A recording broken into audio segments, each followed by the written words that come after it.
Now, speaking of questions, all this week we've been asking viewers to send in questions about the EU referendum. Postman Pat's had a busy time, and the office munchkins have been busy sifting through all the mail. And to answer them, we're joined by Lucy Thomas from Britain Stronger in Europe.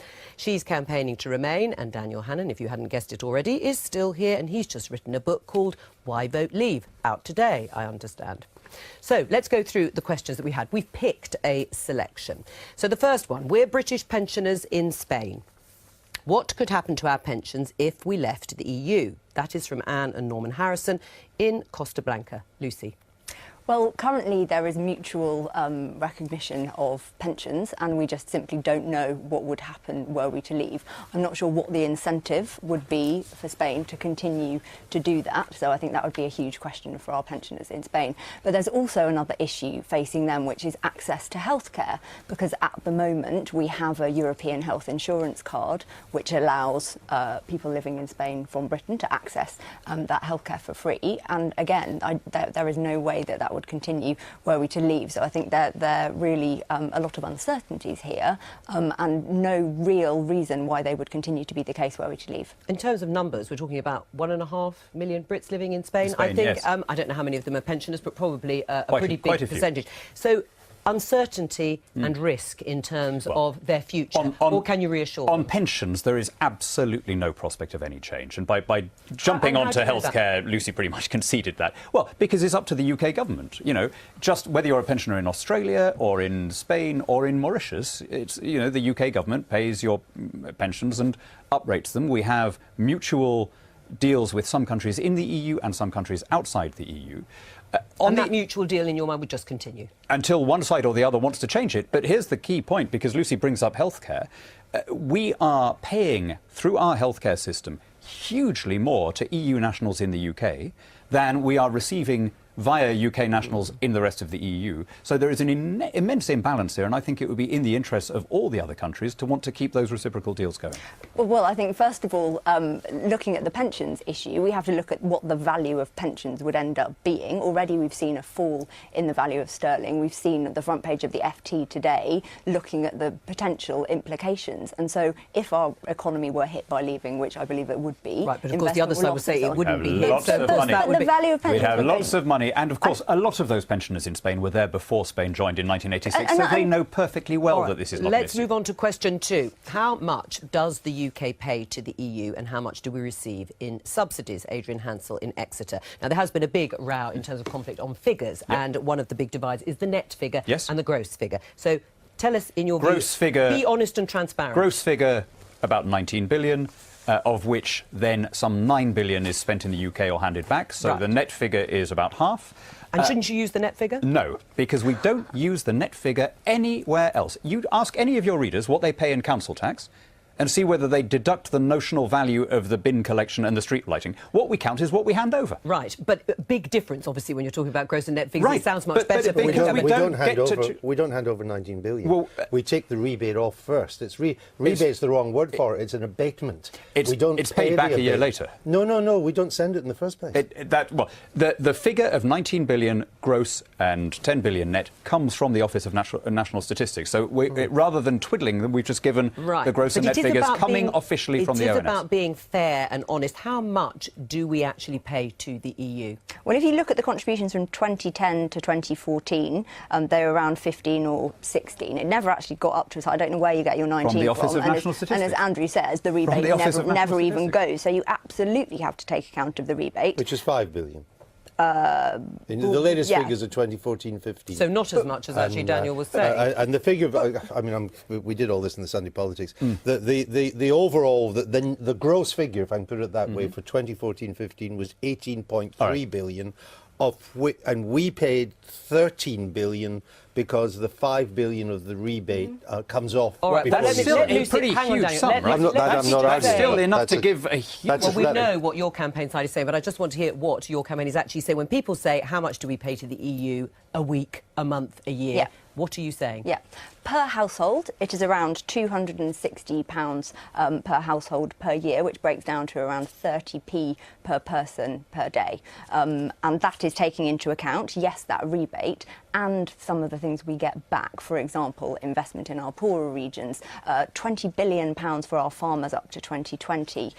Research. But wouldn't we do that anyway? Well, hang on. Well, that's actually an interesting question for Dan, because I'm not sure that everybody on his side of the argument would want to continue with the by Lucy's logic, funding. by Lucy's logic, basic rate income tax is not in fact 20p in the pound. It's zero, because we get it all back in roads and schools and hospitals. That's what happens when you start treating all this money. It's about looking at both sides, Dan, not making up the just because numbers. we're going to go on to the next question, because people want to get their questions in and they can take from this what they want. What assurances would there be that working people would enjoy the same levels of rights, minimum wage, paid holiday, maternity and paternity pay?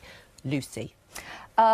In short, it partly depends on what kind of arrangement we get, but it really does mean that these things would be at risk were we to leave. Or could we get better rights in terms of minimum wage, paid holiday and so on? Why would they change? Well, if a government were to want to introduce that, again, I'm not sure lots of people on Dan's side of the argument, they spend their whole time complaining about employment rights for people, whether it's paid maternity leave, anti-discrimination rules, equal treatment at work. These are things which are guaranteed by EU law, and they are there as a result of that, and a future UK government could decide, were they to wish, to scrap them. But we'd have elected that government. Absolutely. So that would be our, if we did.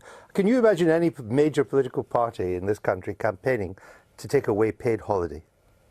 I can see some wanting to reduce it, because the UK government, when they introduced it, good luck in getting elected on that platform. They gold-plated it and added in bank holidays, and that is actually the piece of EU regulation which SMEs in numerous surveys have said is the most costly to them. This is to Ryan Empson, by the way. According to the IFS, all of the austerity savings in the last Parliament, the 2010 to 2015 Parliament, saved £36 billion. During that same Parliament, we gave the EU 85 billion gross, 42 billion net, right?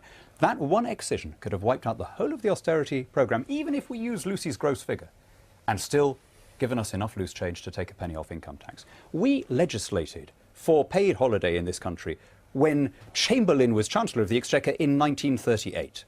You know, we have 90% pay for mothers during maternity leave, which is much, much higher than the EU does. The idea that any of this would be at risk is outrageous scaremongering. Right, OK. On that, let's go to our final question, which is from Alan Carlisle in Tyne and Wear, which is, will the UK maintain 100% sovereignty if we stay in?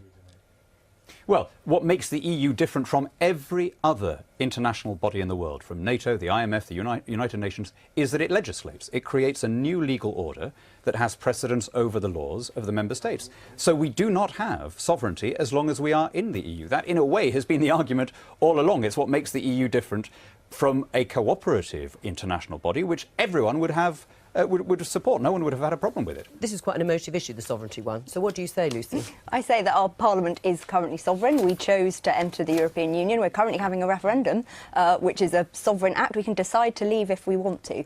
The real issue about sovereignty and actually control is, do we control the laws which affect us? And it'd be interesting to hear from Dan what kind of model you'd want outside. Would you want to be like Norway or Switzerland, who accept the vast majority of EU laws with zero say over them, which I would say is losing far more control than we currently have? Or do you want to opt for a free trade agreement like, say, for example, Canada, which is overseen by an international court, and the single market rules, which we would still have to comply with in order to export, again, are controlled by the European Court of Justice. So leaving doesn't give you any more sovereignty, it gives you less. Right, on that, read your book, I would say, then, to get the answer. I'm going to come to Steve Richard as the rose between two other roses, just to be fair. I mean, listening to this, is it illuminating for the public? Listening to... Do you want me to be honest? Yes. No. I'll tell you why. I mean, not personally about you two. No, I mean about the... I think the whirl of figures highlights... I mean, I'm a bit of a sceptic about referendums in general, and would prefer them not to be held. And one of the problems with them is you get these whirl of figures. Now, I'm following everything, and I was sort of... You know, I'm not sure now where the figure lies in terms of our contribution and all the rest of it. And I don't think that's the way the argument will be swayed. I think it will be framing an argument around whether we're better working with others, with formal democratically accounted institutions, or whether we should, as you would put it, regain control of And our be own liberated in powers that and sense. laws and liberate it.